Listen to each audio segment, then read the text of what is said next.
Welcome to our first video of week one. And so as a reminder, in week one, we're looking at the time period from 1800 to 1830. And so in this first video, we're going to look at the major world events and cultural events that were happening in this time period around the world. So the first thing to discuss is this was the time period when we saw a major downfall of European colonies in the Americas. So, of course, the United States got its independence in 1776 in the Revolutionary War. But this is the time period where we're starting to see that European influence that had been so strong in the New World, as we call North and South America, start to falter. So the first to kind of exit the scene, if you will, were the French. So France owned a wide swath of the US that you can see here highlighted in orange. And so when the United States did the Louisiana Purchase in 1803, they purchased all of that land from France because essentially it had become too costly and challenging for France to maintain that.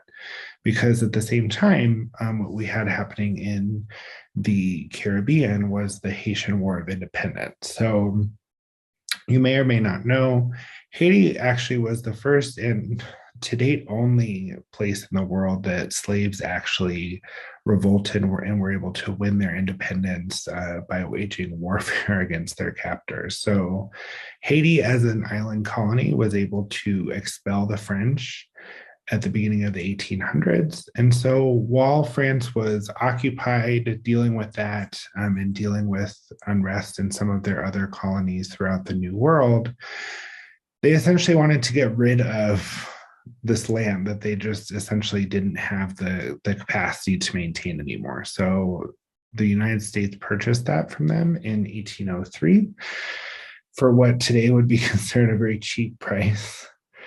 And so that was kind of France's exit from the New World and the reduction of their influence in North and South America.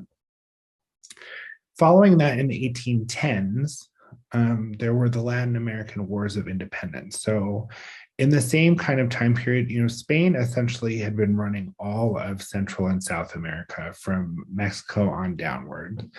And so there were simultaneous wars in a number of these countries where the civilians were fighting a war for their independence from colonial rule. And so Spain also saw a major reduction in their colonies in the Americas in this time. So this was something that was happening across the board in North and South America. At the same time, in 1812, you may or may not know, we had the War of 1812 here in America.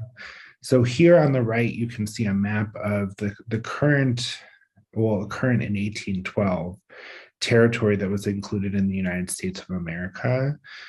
Of course, we had just purchased Louisiana in that Louisiana Purchase. At that time, the only thing that was organized into a state was Louisiana. Of course, New Orleans being the major city there. The rest of this was unorganized territory, so it wasn't really being administered. But essentially, Britain came and decided that they were going to fight a war with us in many ways in retribution for the War of Independence, which we won.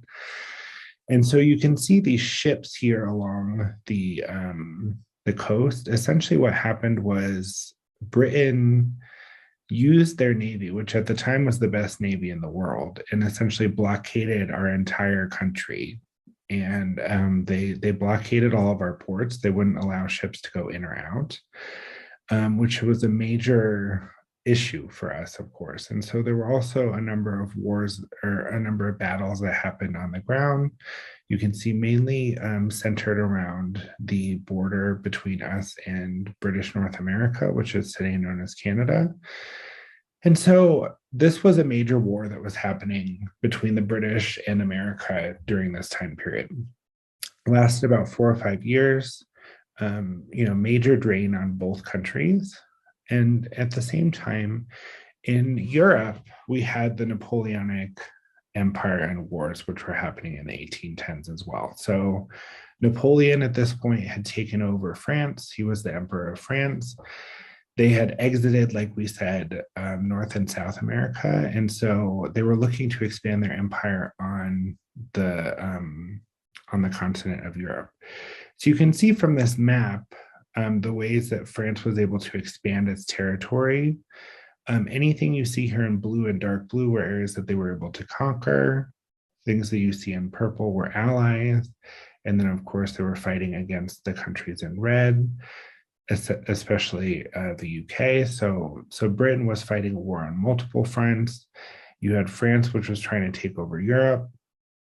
At the same time, another important aspect of this period of time is that the early 1800s, so that first decade, is actually when the Atlantic slave trade peaked. So, of course, the majority of the slaves were coming to the US as well as to South America and Central America, to those other European colonies. And so this was a major time for that. The Civil War wasn't going to happen for another 50 or 60 years. And so there was a really high volume of slaves being transported from West Africa to the New World. And so these were major events and important things that were happening that shaped the course of this series of decades. There were also other important things happening. So, number one, this was the time period of the first industrial revolution. So, you may not know this, but there are actually three industrial revolutions that happened, and this was the very first. And so, what was important in this time period was the invention of the steam engine. So, at this point, we had essentially learned that we could capture the power of steam to turn a turbine and provide power for machines. And so, you can see in this image on the upper right, this was actually used. This is an example of a large scale factory. I would guess, based on what we can see in the picture, that they were weaving textiles. And so these wheels that you see and the pulleys were actually connected to a giant steam engine. And so the steam engine would turn these wheels, and then the wheels would then power the machine. So this was the first point in time where you're able to see mass production of materials, mass production of goods. And so this is a major impact on the world, because up until this point in time, all of this stuff was done by hand.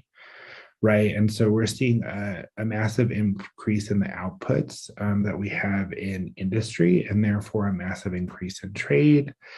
All of this influences world events, right? And so it also brings the world closer together, because despite all of those wars, everybody needs someone to trade with, right? If we're producing all these goods, we need someone to buy them. And so what we see is this is the beginning of the era in the world that starts to draw everyone closer together and starts to really interconnect what's happening in all these different places. At the same time, even though, as we said, European colonization in North and South America is declining, you can see even here by 1822, so essentially before that, all of South America was colonized by Portugal for Brazil and Spain for the other countries. All of this has now been liberated. So all of it is independent, no longer controlled by Spain and Portugal. But at the same time, you start to see European colonization pick up in Africa and Asia, where previously it had not been as strong because it wasn't as accessible. So you can see along the coastline of Africa, you have different countries: France, Portugal, Spain to a lesser degree in Africa, but especially France, Portugal, and the UK, as well as Denmark to a lesser degree, and the Netherlands, are colonizing these different places along the coastlines of Africa. So there's not a lot of penetration yet into the middle of the continent. You also see the UK beginning to colonize India.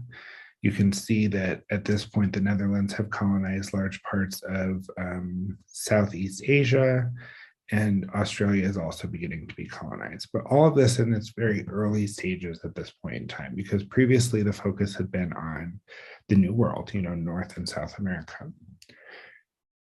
In terms of cultural things that were happening at this time, this was what we can call like a shift between eras, right? So the 18th century, the 1700s leading up to this, had been the time period of the Enlightenment. And so the Enlightenment was a major movement, both in philosophy as well as the arts and basically all humanities, which included a range of ideas really centered on the value of human happiness, the pursuit of knowledge obtained by means of reason. So, a heavy emphasis on this idea of reason being kind of like the center of everything, and looking at the evidence of the senses, right? So, in order for me to know it, I must be able to see it, hear it, feel it, etc. And there was a big focus on ideas such as liberty, progress, toleration, fraternity or brotherhood, constitutional government, and separation of church and state. So this is really, the time period that generated even the original ideas behind the American Revolution, as well as most Western European democracies. And so there's a big shift that happens at the beginning of the 19th century, and that's the movement into the period of Romanticism, which is what we're going to be talking about for these first few weeks. And so in the 19th century and Romanticism, this was characterized by an emphasis on emotion and individualism. So we're moving away from this idea of reason as kind of like the center of all things into actually it's emotion and feelings and individualism that drives everything. And so we're shifting from this idea of reason being the kind of center of everything to emotion and the way that you feel. And here you see artists and writers and thinkers really focusing on like idealization, like thinking of nature as the ideal, becoming suspicious of science and industrialization. So the things that were kind of ruling the roost, if you will, in the 18th century now become the thing that people are suspicious of. And glorifying the past, there's a strong preference here for the medieval rather than the classical, right? So we see a big shift from what we saw in the 100 years leading up to this.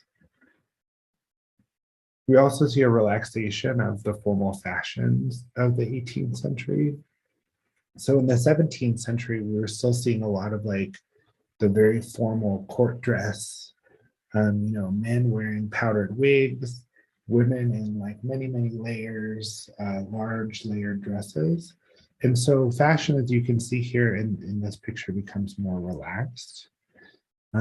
Men, so this was the height of dandyism, as we called it, for men. Men essentially spending as much time on their looks as women.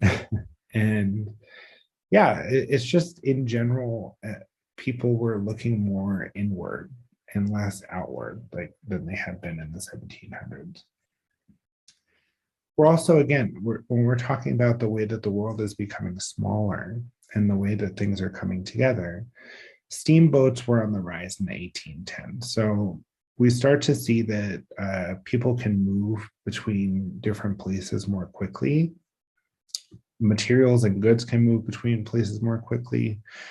So again, the world is starting to become a smaller and closer together place. And so we're going to see a big impact in that in the next few decades that we look at, both in terms of society and culture and what we see in the arts and humanities.